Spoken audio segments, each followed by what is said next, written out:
जय हिंद दोस्तों, नमस्कार। एक बार फिर से आप सभी का हार्दिक स्वागत और हार्दिक अभिनंदन है। जीएस साइक्लोन एक कदम सफलता की ओर, उत्तर प्रदेश पुलिस भर्ती परीक्षा री एग्जाम 2024। आज का एक महत्वपूर्ण टॉपिक होगा जो कि मॉडर्न हिस्ट्री का है। जैसा कि आपको मालूम है कि स्पेशली विषयों के संबंध में जो स्पेशल आपके सब्जेक्ट होते हैं उनसे संबंधित महत्वपूर्ण प्रश्नों की श्रृंखला चल रही है। इससे पहले 2 वीडियो मैंने आपको प्रोवाइड किए हैं। एक तो आपका ईवीएस का था, इन्वायरमेंट के 40 क्वेश्चन वहाँ पे आपको दिए गए हैं, और साथ ही साथ मॉडर्न हिस्ट्री का एक टॉपिक प्रेस और भारतीय आधुनिक भारत में शिक्षा का विकास। ये 2 टॉपिक मैंने आपको 3 टॉपिक मैंने आपको प्रोवाइड किए हैं जो कि स्पेशली संबंधित हैं आपकी परीक्षा से। जो प्रश्न बनते हैं उनका एक संकलन है। चैनल में पहले बार आए हैं, चैनल सब्सक्राइब कर दीजिएगा, बेल आइकन को प्रेस कर दीजिए, क्योंकि ऐसे ही प्रतियोगी परीक्षाओं की दृष्टि से महत्वपूर्ण कंटेंट मैं आपको प्रोवाइड करता रहता हूं। आइए शुभारंभ करते हैं एक महत्वपूर्ण टॉपिक के साथ, सामाजिक सुधार आंदोलन। चलिए देखिए, हर प्रश्न जो है आपका महत्वपूर्ण होगा। कापी पेन लेके बैठिएगा। जो चीज़ें आपको आती हैं उनको नोट करने से बचें। जो नहीं आता है, जो लगता है कि इम्पॉर्टेंट है, आ सकता है, उसको आप जरूर नोट करिएगा। प्रश्नों का लेवल स्तरीय है, ये मैं पहले आपको बता दूं, इसलिए कापी पेन की आपको ज़रूरत पड़ेगी। यदि आपके अंदर वर्दी पहनने की ललक है, वर्दी पहनने की इच्छा है, तभी इस वीडियो पर आप बने रहिए। अदरवाइज इस वीडियो को आप अभी से स्किप कर सकते हैं। और अगर देखना शुरू करते हैं तो मेरा ये आपसे अनुरोध है कि आप वीडियो को अंत तक देखिएगा, क्योंकि तभी इसका जो है मूल आपको समझ में आएगा। आइए शुभारंभ करते हैं। देखिए, प्रश्न संख्या 1 की अगर बात करिएगा तो यहाँ पे आपका दिया गया है, निम्नलिखित में से किस महापुरुष को भारतीय राष्ट्रवाद का जनक भी कहा जाता है। इंपॉर्टेंट क्वेश्चन होगा, समाज सुधार से लिया गया क्वेश्चन। विवेकानंद है, राजा राम मोहन राय है, रविन्द्रनाथ टैगोर है, या फिर स्वामी दयानंद सरस्वती हैं। किसे भारतीय राष्ट्रवाद का जनक कहा जाता है, किसे आधुनिक भारत का मसीहा कहा जाता है, पुनर्जागरण काल का मसीहा कहा जाता है, अतीत और भविष्य के मध्य सेतु कहा जाता है। इस प्रश्न का जो उत्तर आपका होगा ऑप्शन बी है ना। राजा राम मोहन राय सबके जितने भी मैंने उपनाम आपको बताए, चाहे वो भारतीय आधुनिक भारत के पिता हों, चाहे भारतीय राष्ट्रवाद के जनक हों, चाहे अतीत एवं भविष्य के मध्य सेतु हों, ठीक है, इन सभी की अगर बात करिएगा तो सभी के धारक कौन है? राजा राम मोहन राय। राधानगर वेस्ट बंगाल में इनका जन्म होता है और इन्होंने सन 1828 है ना, सन 1828 ईस्वी में कलकत्ता में ब्रह्म समाज की स्थापना की थी। ये तो राजा राम मोहन राय के बाद। अब अगर विवेकानंद की बात करिए, विवेकानंद ने रामकृष्ण मिशन की स्थापना की थी और इनके गुरु कौन थे? तो रामकृष्ण परमहंस। रविन्द्रनाथ टैगोर, इन्होंने जो है क्या किया था आप बताइएगा। भारतीय जनगणना नेशनल एंथम आपका है, नेशनल एंथम मतलब राष्ट्रगान, जनगणमन का रचयिता, मतलब भारत और बांग्लादेश दोनों के नेशनल एंथम का रचयिता कौन है? रविन्द्रनाथ टैगोर हैं। और 1913 ईस्वी में इनको जो है गीतांजलि कृति के लिए पहली बार नोबेल पुरस्कार दिया गया था साहित्य के लिए, है ना। दयानंद सरस्वती की बात करिएगा, इनका जन्म जो है महाराष्ट्र में हुआ था, मुंबई में। इन्होंने आर्य समाज नामक संस्था की स्थापना की थी। 1875 में स्थापना करते हैं मुंबई में, इसको आपको ध्यान देना होगा। और इन्होंने ही नारा दिया था वेदों की ओर लौटो, है ना। चलिएगा, प्रश्न संख्या 1 के बाद दूसरे की बात करिएगा तो यहाँ पे आपका दिया गया प्रार्थना समाज। प्रार्थना समाज के संस्थापक कौन है? रामकृष्ण परमहंस, स्वामी विवेकानंद, केशव चंद्र सेन, या फिर आत्माराम पांडुरंग। कौन जो है होंगे आपके जनक? तो ऑप्शन यहाँ पे होगा आत्माराम पांडुरंग। इसका सही उत्तर है 1867 ईस्वी में इन्होंने जो है प्रार्थना समाज की स्थापना इन्होंने की थी। चलिएगा, प्रश्न संख्या 3 की बात करिएगा, दिया गया है स्वामी दयानंद सरस्वती ने किस स्थान पर आर्य समाज की स्थापना की थी? मैंने पहले ही शायद बता दिया है। 1828 ईस्वी में इन्होंने महाराष्ट्र की राजधानी बम्बई में इन्होंने क्या किया था? स्थापना की थी। दयानंद सरस्वती के द्वारा आर्य समाज की स्थापना की जाती है। चलिए नेक्स्ट प्रश्न संख्या अगर मैं यहाँ पे 4 की बात करूँ, देखिए 4 की बात करें, निम्नलिखित में से किसने 1872 में नेटिव मैरिज एक्ट को पारित करने में महत्वपूर्ण भूमिका निभाई थी? आपसे पूछा गया है। निम्नलिखित में से किसने 1872 ईस्वी में नेटिव मैरिज एक्ट को पारित कराने में महत्वपूर्ण भूमिका निभाई थी? देवेंद्रनाथ टैगोर, ईश्वर चंद्र विद्यासागर, केशव चंद्र सेन या फिर मौलाना सिबली निमानी। तो इस प्रश्न का जो सही उत्तर है नेटिव मैरिज एक्ट की अगर बात करिएगा तो ऑप्शन यहाँ पे हो जाएगा आपका केशव चंद्र सेन। ऑप्शन सी यहाँ पे हो जाएगा आपका राइट, है ना। चलिएगा प्रश्न संख्या 5 की अगर मैं बात करूँ तो यहाँ पे आपका दिया गया कि बहुजन समाज के संस्थापक कौन है? मुकुंदराव पाटिल, श्री नारायण गुरु, बी.आर. अम्बेडकर या फिर बी.आर. शिंदे। तो बहुजन समाज के संस्थापक अगर आप बी.आर. अम्बेडकर को लगाते हैं तो गलत होगा। ऑप्शन ए यहाँ पे होगा right, Mukundrao Patil is the right answer. Next प्रश्न संख्या 6 की बात करिएगा, निम्नलिखित में से कौन सुमिलित नहीं है? ब्रह्म समाज राजा राम मोहन राय, आर्य समाज स्वामी दयानंद सरस्वती, रामकृष्ण मिशन स्वामी विवेकानंद और थियोसोफिकल सोसाइटी महागोविंद रानाडे। देखिएगा 3 तो कन्फर्म है। ब्रह्म समाज के संस्थापक राजा राम मोहन राय 1828 ईस्वी में, आर्य समाज के संस्थापक स्वामी दयानंद सरस्वती 1875 ईस्वी में और रामकृष्ण मिशन की स्थापना स्वामी विवेकानंद ने की थी। जो बचा ऑप्शन डी, थियोसोफिकल सोसाइटी के यहाँ संस्थापक दिया गया है महागोविंद रानाडे, जो कि उत्तर गलत है। कर्नल ऑलकॉट और मैडम ब्लास्टवस्की इसके जो है संस्थापक थे। न्यूयॉर्क में इन्होंने इसकी स्थापना की थी। भारत में इसके नेतृत्वकर्ता कौन थे? एनी बेसेंट, है ना। प्रश्न संख्या 7 की अगर बात करें तो दिया गया निम्नलिखित में से कौन एक सुमेलित नहीं है? एक तरफ समाज का नाम दिया है, संगठन का नाम दिया है, दूसरी तरफ उसके संस्थापक का नाम दिया है। भारतीय ब्रह्म समाज कौन सुमेलित है आपसे पूछा गया है ना। भारतीय ब्रह्म समाज लाला लाजपत राय गलत है। तत्वबोधिनी सभा केशव चंद्र सेन ये भी गलत है। सत्यशोधक समाज की अगर बात करिएगा देवेंद्रनाथ टैगोर हैं, ये भी आपका गलत है। सर्वेंट्स ऑफ इंडियन सोसाइटी की बात करिए गोपाल कृष्ण गोखले, ये बिल्कुल आपका राइट है। सुमेलित ही पूछा गया है तो सर्वेंट्स ऑफ इंडियन सोसाइटी की स्थापना 1906 ईस्वी में बम्बई में गोपाल कृष्ण गोखले जी के द्वारा की गई थी। यह महात्मा गांधी के राजनीतिक गुरु थे। भारतीय ब्रह्म समाज की अगर बात करिए तो ब्रह्म समाज के संस्थापक कौन थे? आपने कहा केशव चंद्र सेन। तत्वबोधिनी सभा के संस्थापक कौन थे? देवेंद्रनाथ टैगोर। और सत्यशोधक समाज के संस्थापक कौन थे? तो आपके ज्योतिबा फुले, है ना। नेक्स्ट प्रश्न संख्या 8 की बात करिएगा, दिया गया कि शारदा अधिनियम के अंतर्गत लड़कियों और लड़कों के विवाह की आयु न्यूनतम आयु को निर्धारित किया गया। शारदा अधिनियम के अंतर्गत लड़कियों और लड़कों के विवाह की आयु को न्यूनतम निर्धारित किया गया कितने तक? तो इसमें आपको देखना ही नहीं है। 14 और 18 लड़कियों के लिए 14 वर्ष और 18 वर्ष बालकों के लिए निर्धारित की गई थी शारदा विवाह एक्ट के अंतर्गत यह आयु, है ना। प्रश्न संख्या 9 की बात करिएगा, यदि मैं भगवान अस्पृश्यता को सही मानते हैं, यदि भगवान अस्पृश्यता को छुआछूत को सही मानते हैं तो मैं उन्हें कभी भी नहीं मानूंगा। यह कथन किसका है? ये आपसे पूछा गया है।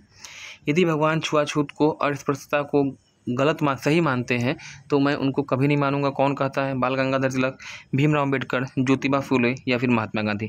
और मुझे यह भी मालूम है कि लगभग 90% जो हैं इस स्टेटमेंट का आंसर गलत लगाने वाले हैं।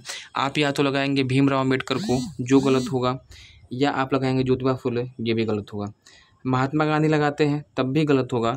यह स्टेटमेंट किसका है कि यदि भगवान अस्पृश्यता को सही मानते हैं तो मैं उन्हें कभी नहीं मानूंगा। ऑप्शन ए यहाँ पे होगा राइट। तो ऐसे प्रश्न भी आपको मिलेंगे जो आपकी खटिया को खड़ा कर देंगे, है ना। बाल गंगाधर तिलक आपका राइट आंसर है। प्रश्न संख्या 10 की बात करिएगा, दिया गया है यहाँ पे थियोसोफिकल सोसाइटी की स्थापना किसके द्वारा की गई?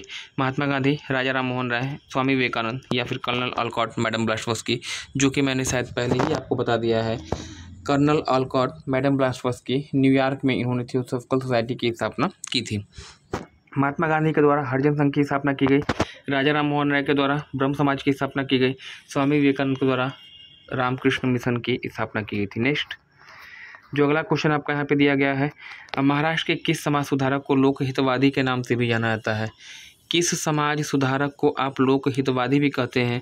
महागोविंद रानाडे, पंडिता रमाबाई, गोपाल कृष्ण गोखले या फिर गोपाल हरि देशमुख। तो इसका जो सही उत्तर है लोकहितवादी किसे कहते हैं? ऑप्शन डी होगा यहाँ पे राइट, गोपाल हरि देशमुख आपका राइट आंसर होने जा रहा है।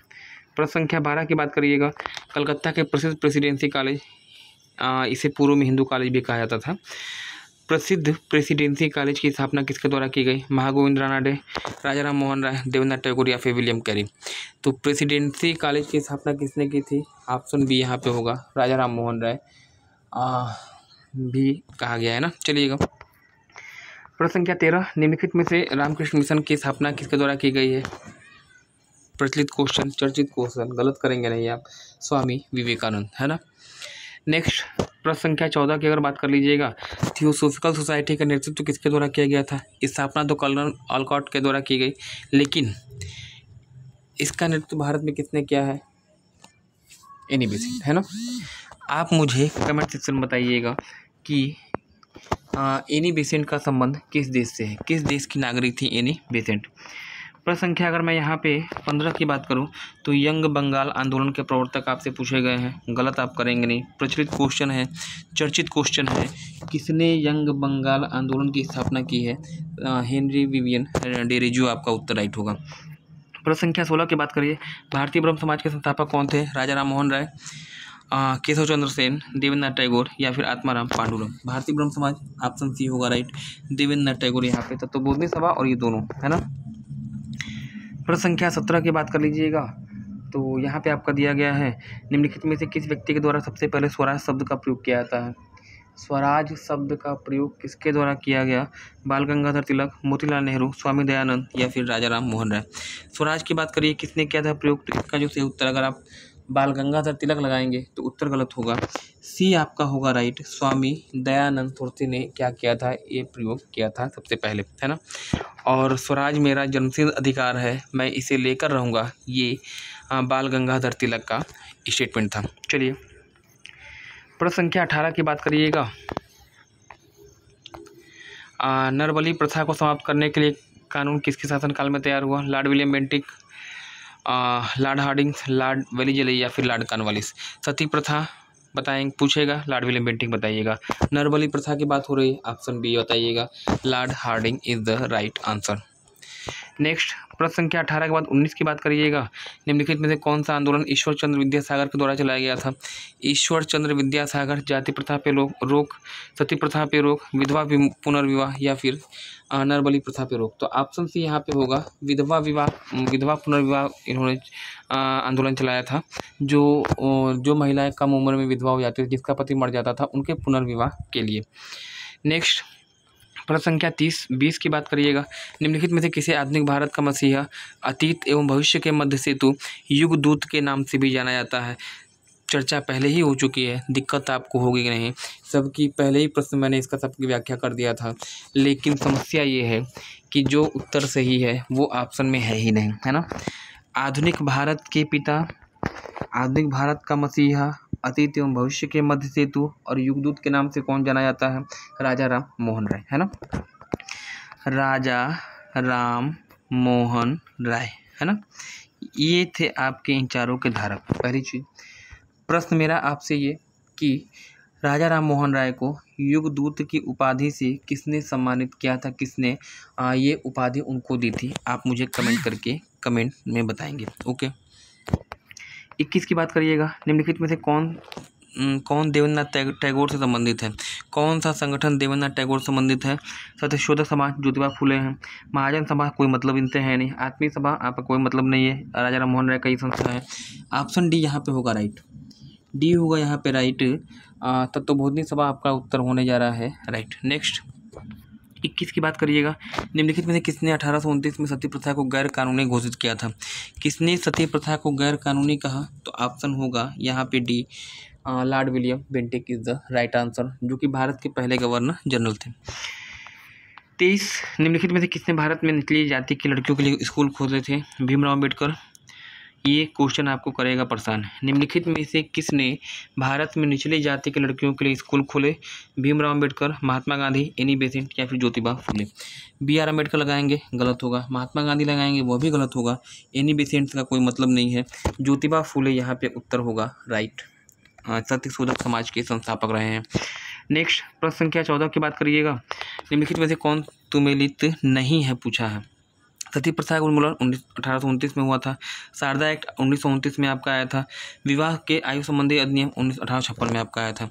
मुझे लगता है कि यहाँ पे सब के सब क्या है, सुमेलित हैं, और इसको आप अपनी नोटबुक में जरूर नोट करिएगा, क्योंकि ऐसे प्रश्न आपके आएंगे एग्जाम में।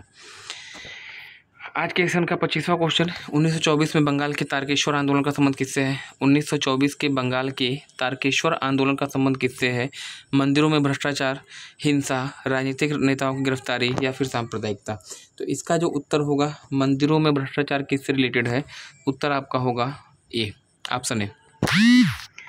आज के सेशन का 26वां क्वेश्चन, निम्नलिखित में से किसने क्रांतिकारी संगठन अभिनव भारत समाज की स्थापना की थी? अभिनव भारत समाज भगत सिंह होंगे नहीं, बरिंद्र घोष होंगे नहीं, विनायक दामोदर सावरकर आपका उत्तर है राइट, है ना। Vinayak Damodar Savarkar is the right answer. Barindra Ghosh ने बंगाल में एक गुप्त संगठन की स्थापना की थी, क्रांतिकारी संगठन। उसका नाम आप मुझे कमेंट सेक्शन में कमेंट करके बताएंगे। आज के सेशन का 27वां क्वेश्चन, सत्यार्थ प्रकाश किसके द्वारा लिखी गई पुस्तक है? राजा राम मोहन राय, स्वामी रामकृष्ण परमहंस, स्वामी विवेकानंद या फिर दयानंद तुलसी? तो सत्यार्थ प्रकाश किसकी पुस्तक है? प्रचलित चर्चित पुस्तक है, दयानंद तुलसी आपका उत्तर होगा। आज के सेशन का 28वां क्वेश्चन, देवबंद आंदोलन का संबंध किस राज्य से है? आंध्र प्रदेश, महाराष्ट्र, उत्तर प्रदेश या फिर इनमें से कोई नहीं। सहारनपुर से संबंधित है आपका देवबंद आंदोलन, और सहारनपुर कहाँ पड़ता है? उत्तर प्रदेश में। तो ये रहा आज का 28, आज का पूरा का सेशन। आज का प्रश्न आपके लिए, क्रिकेट के खेल में एक टीम की तरफ से कितने प्लेयर होते हैं? 11, 12, 10 या फिर 14, है ना। तो ये पूरी कहानी हो गई। आप कमेंट सेक्शन में इसका उत्तर देंगे। इस वीडियो का जो सॉल्यूशन PDF है मैं आपको डिस्क्रिप्शन बॉक्स में दे देता हूँ, वहाँ से आप डाउनलोड कर लीजिएगा, या फिर इसी चैनल के टेलीग्राम को आप ज्वाइन करिए, वहाँ पर इस तरह के सभी PDF में आपको मिल जाएंगे। तो आज के लिए फिर इतना ही। चैनल पर पहली बार आए हैं, चैनल को सब्सक्राइब कर लीजिएगा, बेल आइकन को प्रेस कर दीजिए, क्योंकि ऐसे ही प्रतियोगी परीक्षाओं की दृष्टि से महत्वपूर्ण कंटेंट मैं आपको प्रोवाइड करता रहता हूँ। ओके।